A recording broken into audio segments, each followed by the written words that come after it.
എല്ലാവർക്കും നമസ്കാരം. ആകാശഗംഗയുടെ പുതിയൊരു വീഡിയോയിലേക്ക് എല്ലാവർക്കും സ്വാഗതം. 2026 മിഥുനക്കൂറുകാർക്ക് ജൂൺ മാസമൊക്കെ ആകുമ്പോഴേക്കും ഇപ്പോൾ ലഗ്നത്തിൽ നിൽക്കുന്ന വ്യാഴം ധനസ്ഥാനത്തേക്ക് മാറും.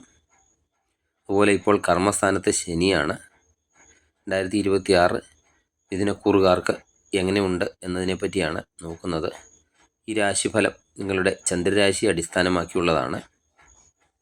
മകയിരത്തിൻ്റെ അവസാനത്തെ 2 പാദം, തിരുവാതിര, പുണർദത്തിൻ്റെ ആദ്യത്തെ 3 പാദങ്ങൾ എന്നീ നക്ഷത്രത്തിൽ ജനിച്ചവരാണ് മിഥുനക്കൂറിൽ ഉൾപ്പെടുന്നത്. ഈ രാശിയുടെ അധിപൻ ബുധനാണ്. മിഥുനക്കൂറുകാരെ സംബന്ധിച്ചിടത്തോളം 2026 കഠിനാധ്വാനത്തിൻ്റെയും അതിനൊത്ത ഒരു പ്രതിഫലത്തിൻ്റെയും വർഷമാണ്. വർഷം മുഴുവനും ശനീശ്വരൻ നിങ്ങളുടെ 10ാം ഭാവമായ കർമ്മസ്ഥാനത്ത് മീനരാശിയിലൂടെയാണ് സഞ്ചരിക്കുന്നത്. ഇത് നിങ്ങൾക്ക് ജോലിയിൽ വലിയ ഉത്തരവാദിത്തങ്ങളും സമ്മർദ്ദങ്ങളും ഒക്കെ നൽകുന്നതാണ്. എന്നാൽ ഭയപ്പെടേണ്ട കാര്യമില്ല. വ്യാഴം അനുഗ്രഹവുമായി വരുന്നുണ്ട്. ജൂൺ മുതൽ വ്യാഴം തൻ്റെ ഉച്ചരാശിയായ കർക്കിടകത്തിൽ നിങ്ങളുടെ 2ാം ഭാവത്തിലാണ് വരുന്നത്. ഇത് വലിയൊരു ധനയോഗമാണ്. ജോലിയിലെ കഷ്ടപ്പാടിനൊക്കെ ഇരട്ടി പണമായും കുടുംബ സൗഖ്യമായും ഒക്കെ പ്രതിഫലം ലഭിക്കുന്ന വർഷമാണ് 2026. 2026 ഏറ്റവും പ്രധാനപ്പെട്ട ഗ്രഹമാറ്റം 10ാം ഭാവത്തിലെ ശനിയുടെ സാന്നിധ്യമാണ്. ഇതിനെ കർമ്മശനി എന്നാണ് വിളിക്കുന്നത്.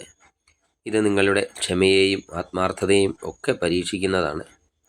വിശ്രമമില്ലാതെ ജോലി ചെയ്യേണ്ടി വരും എന്നതാകും അവസ്ഥ. എന്നാൽ 9ാം ഭാവാധിപൻ 10ൽ നിൽക്കുന്നത് ധർമ്മ കർമാധിപതി യോഗം സൃഷ്ടിക്കുന്നുണ്ട്. അതിനാൽ സത്യസന്ധമായിട്ടൊക്കെ ജോലി ചെയ്യുന്നവർക്ക് ഉന്നത പദവി ഉറപ്പാണ്. വ്യാഴത്തിൻ്റെ സ്ഥാനം വർഷത്തിൻ്റെ തുടക്കത്തിൽ നിങ്ങളുടെ രാശിയിൽ തന്നെയാണ്. ഇത് ആത്മവിശ്വാസമൊക്കെ വർദ്ധിപ്പിക്കുന്നതാണ്. എന്നാൽ യഥാർത്ഥ ഭാഗ്യം തുടങ്ങുന്നത് ജൂൺ മുതലാണ്. ഈ സമയത്ത് വ്യാഴം 2ാം ഭാവത്തിൽ ഉച്ചത്തിലാണ് നിൽക്കുന്നത്. ഇത് സമ്പത്ത്, കുടുംബം, വാക്ചാതുര്യം എന്നിവയുടെയൊക്കെ ഭാവമാണ്. ശമ്പളമൊക്കെ വർദ്ധിക്കുന്നതാണ്.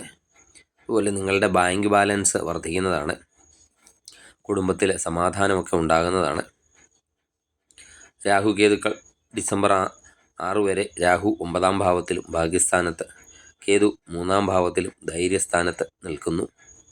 9ലെ രാഹു വിദേശയാത്രകൾക്കും ഉന്നത വിദ്യാഭ്യാസത്തിനും തീർത്ഥാടനങ്ങൾക്കും ഒക്കെ വളരെ നല്ലതാണ്. എന്നാൽ ഡിസംബർ 6 ശേഷം രാഹു 8ാം ഭാവത്തിലേക്കാണ് മാറുന്നത്. അത് വർഷാവസാനം ആരോഗ്യകാര്യത്തിൽ ഒരു ശ്രദ്ധ വേണം എന്നതിനെയാണ് സൂചിപ്പിക്കുന്നത്. കർമ്മസ്ഥാനത്തൊക്കെ ശനി നിൽക്കുന്നത് ജോലിഭാരം കൂടുന്നതാണ്. പക്ഷേ കരിയറിൽ ഉറച്ച ഒരു അടിത്തറയൊക്കെ നിങ്ങൾക്ക് ലഭിക്കുന്നതാണ്. ജൂണിൽ വ്യാഴം മാറുന്നതോടുകൂടി സാമ്പത്തിക നേട്ടം, കുടുംബസുഖം, നിക്ഷേപങ്ങളൊക്കെ ഉണ്ടാകുന്നതാണ്. രാഹു വിദേശ പഠനം, വിദേശയാത്ര ഒക്കെ നിങ്ങൾക്ക് നൽകുന്നതാണ്. രാഹു 9ൽ നിൽക്കുന്നത് പിതാവിൻ്റെ ആരോഗ്യം അല്പം ശ്രദ്ധിക്കേണ്ടതാണ്. വർഷാവസാനം അല്പം ആരോഗ്യകാര്യത്തിൽ ശ്രദ്ധിക്കണം.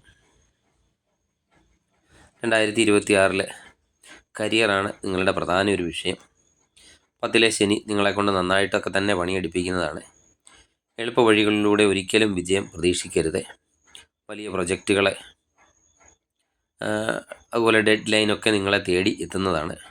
ഇത് നിങ്ങളെ സംബന്ധിച്ചിടത്തോളം ഒരു പരീക്ഷണ ഘട്ടമാണ് എന്ന് തന്നെ പറയാം. ഈ സമയത്ത് നിങ്ങൾ കാണിക്കുന്ന ആത്മാർത്ഥത അത് ഭാവിയിൽ വലിയൊരു സ്ഥാനത്ത് നിങ്ങളെ എത്തിക്കുന്നതാണ്.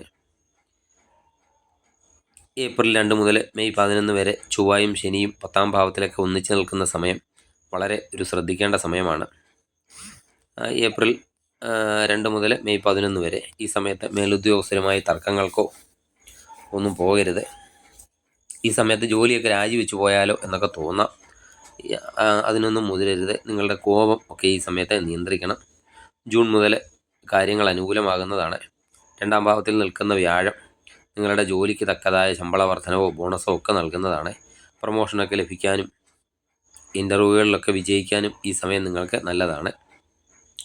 9ലൊക്കെ രാഹു നിൽക്കുന്ന വിദേശ കമ്പനികളിലൊക്കെ ജോലി ചെയ്യുന്നവർക്കും വിദേശത്തേക്കൊക്കെ ജോലിക്ക് പോകാൻ ശ്രമിക്കുന്നവർക്കുമൊക്കെ ഭാഗ്യം കൊണ്ടുവരുന്നതാണ്. ബിസിനസ്സുകാർക്ക് 10ലെ ശനി നല്ലൊരു ബ്രാൻഡൊക്കെ ഉണ്ടാക്കാൻ സഹായിക്കുന്നതാണ്. ഉപഭോക്താക്കളൊക്കെ നിങ്ങളെ വിശ്വസിക്കുന്ന ഒരു സമയമാണ്. ജൂൺ മുതൽ ഉള്ള കാലഘട്ടത്തിൽ പണമൊഴുക്ക് ക്യാഷ് ഫ്ലോ ബിസിനസ്സിലൊക്കെ നല്ല രീതിയിൽ ഉണ്ടായിരിക്കും. പുതിയ പാർട്ട്ണർഷിപ്പുകൾക്കൊക്കെ ഈ സമയം ഉപയോഗിക്കാം. എന്നാൽ കണക്കുകളിൽ എപ്പോഴും കൃത്യത പാലിക്കണം. ശനി കൃത്യതയുടെ ഒരു ആളാണ്. കാരണം ശനി കള്ളത്തരങ്ങൾ ഒരു കാരണവശാലും ക്ഷമിക്കുന്ന ആളല്ല. സാമ്പത്തികമായിട്ട് 2026 മിഥുനക്കൂറുകാർക്ക് ഒരു നല്ലൊരു വർഷമാണ്. പ്രത്യേകിച്ച് ജൂൺ മുതൽ വ്യാഴം 2ാം ഭാവത്തിൽ നിൽക്കുന്നത് ഒരു അപൂർവ ഭാഗ്യം എന്ന് തന്നെ പറയാം. ശമ്പളം കൂടുക മാത്രമല്ല, നിക്ഷേപങ്ങളിൽ നിന്നൊക്കെയുള്ള ലാഭം, കുടുംബസ്വത്ത് അല്ലെങ്കിൽ ചിട്ടി എന്നിവ വഴിയൊക്കെ നിങ്ങൾക്ക് പണം വരാം. പലവിധ വഴിക്കൂടെയുള്ള പണവരവ് നിങ്ങൾക്ക് ഈ സമയത്തുണ്ടാകാം. വീട് വാങ്ങാനോ സ്വർണം വാങ്ങാനോ ഒക്കെ ആഗ്രഹിക്കുന്നുണ്ടെങ്കിൽ അതിനൊക്കെ പറ്റിയ ഒരു സമയമാണ് ജൂൺ മാസത്തിന് ശേഷം. പഴയ കടങ്ങളൊക്കെ ഈ സമയത്ത് തീർക്കാനും സാധിക്കുന്നതാണ്. ഭാവിയിലേക്കൊക്കെ സമ്പാദിക്കാൻ ഈ സമയം നിങ്ങൾ ഉപയോഗിക്കുക. സെപ്റ്റംബർ 18 മുതൽ നവംബർ 12 വരെയൊക്കെ ചൊവ്വ 2ാം ഭാവത്തിൽ നീചനായിട്ടാണ് വരുന്നത്. ഈ സമയത്ത് പെട്ടെന്നുള്ള ചിലവുകളൊക്കെ വന്നേക്കാം. എന്നാൽ വ്യാഴം ഈ സമയത്ത് ഒപ്പമൊക്കെ ഉള്ളത് കൊണ്ട് അത് നിങ്ങൾക്കൊരു ഗുണമായി മാറുന്നതാണ്. കുടുംബജീവിതം 2026 വളരെ സന്തോഷകരമായിരിക്കും.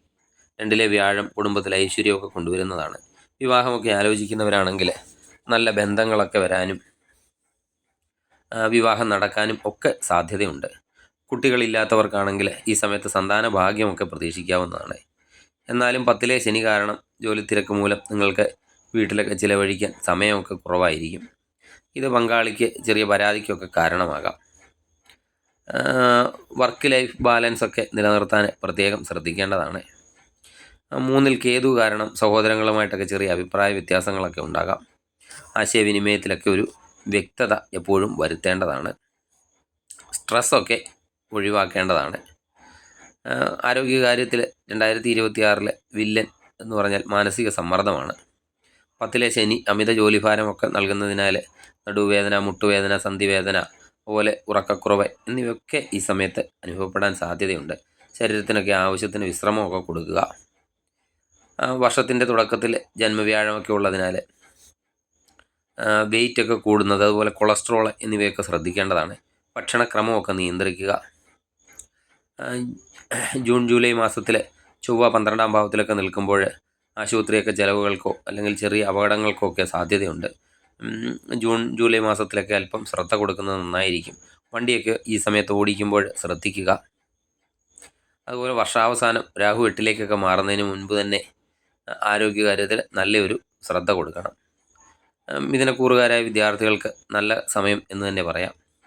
9ാം ഭാവത്തിലെ രാഹു ഉന്നത വിദ്യാഭ്യാസത്തിനും വിദേശത്തൊക്കെ പോയി പഠിക്കാനും ഒക്കെ വലിയ അവസരങ്ങളൊക്കെ നൽകുന്നതാണ്.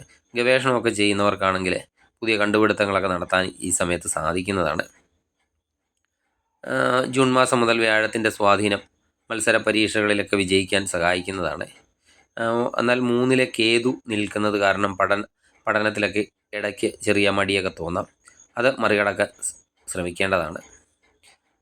നിങ്ങൾക്ക് 2026 ദോഷപരിഹാരത്തിന് എന്തൊക്കെ ചെയ്യണം എന്നതിനെപ്പറ്റി നോക്കാം.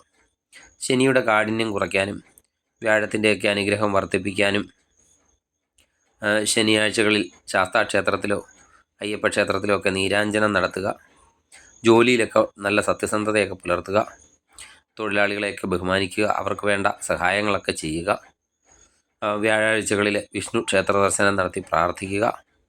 വിഷ്ണു സഹസ്രനാമമൊക്കെ ജപിക്കുന്നത് വളരെയധികം ഉത്തമമാണ്. സഹപാഠികൾക്കോ അല്ലെങ്കിൽ ഗുരുക്കന്മാർക്കോ ഒക്കെ സഹായമൊക്കെ ചെയ്യുന്നതും നല്ലതാണ്. തടസ്സങ്ങളൊക്കെ മാറാൻ ഗണപതിയെ പ്രാർത്ഥിക്കുക. ഓം ഗം ഗണപതിയേ നമ എന്ന് ജപിക്കുന്നത് തടസ്സങ്ങളൊക്കെ മാറാൻ നല്ലതാണ്. ശ്രദ്ധിക്കേണ്ട കാര്യം എന്തെന്ന് വെച്ചാൽ കഠിനാധ്വാനമൊക്കെ നല്ലപോലെ ചെയ്യുക. സമ്പാദിക്കുന്ന പണം നല്ല രീതിയിലൊക്കെ 2026 നിക്ഷേപിക്കാൻ ശ്രമിക്കുക. അതുപോലെ കുടുംബത്തോടൊപ്പം സമയമൊക്കെ ചിലവഴിക്കാനായിട്ട് ശ്രമിക്കുക. കുറുക്കു വഴികളിലൂടെ പണം സമ്പാദിക്കാൻ ഈ സമയത്ത് യാതൊരു കാരണവശാലും 2026 നിങ്ങൾ ശ്രമിക്കരുത്. അത് ശനിയുടെ ദോഷമൊക്കെ വർദ്ധിപ്പിക്കുന്നതാണ്. ആരോഗ്യ പ്രശ്നങ്ങൾ എന്തുണ്ടെങ്കിലും അത് അവഗണിക്കരുത്. നിങ്ങൾക്ക് ഈ വീഡിയോ ഇഷ്ടമായി എന്ന് വിശ്വസിക്കുന്നു. ഇഷ്ടമായെങ്കിൽ ലൈക്ക് ചെയ്യുക. സബ്സ്ക്രൈബ് ചെയ്യാതെ വീഡിയോ കാണുന്നവരാണെങ്കിൽ ദയവായി സബ്സ്ക്രൈബ് ചെയ്ത് കാണുക. മറ്റൊരു വീഡിയോയുമായി വീണ്ടും കാണാം. നന്ദി, നമസ്കാരം.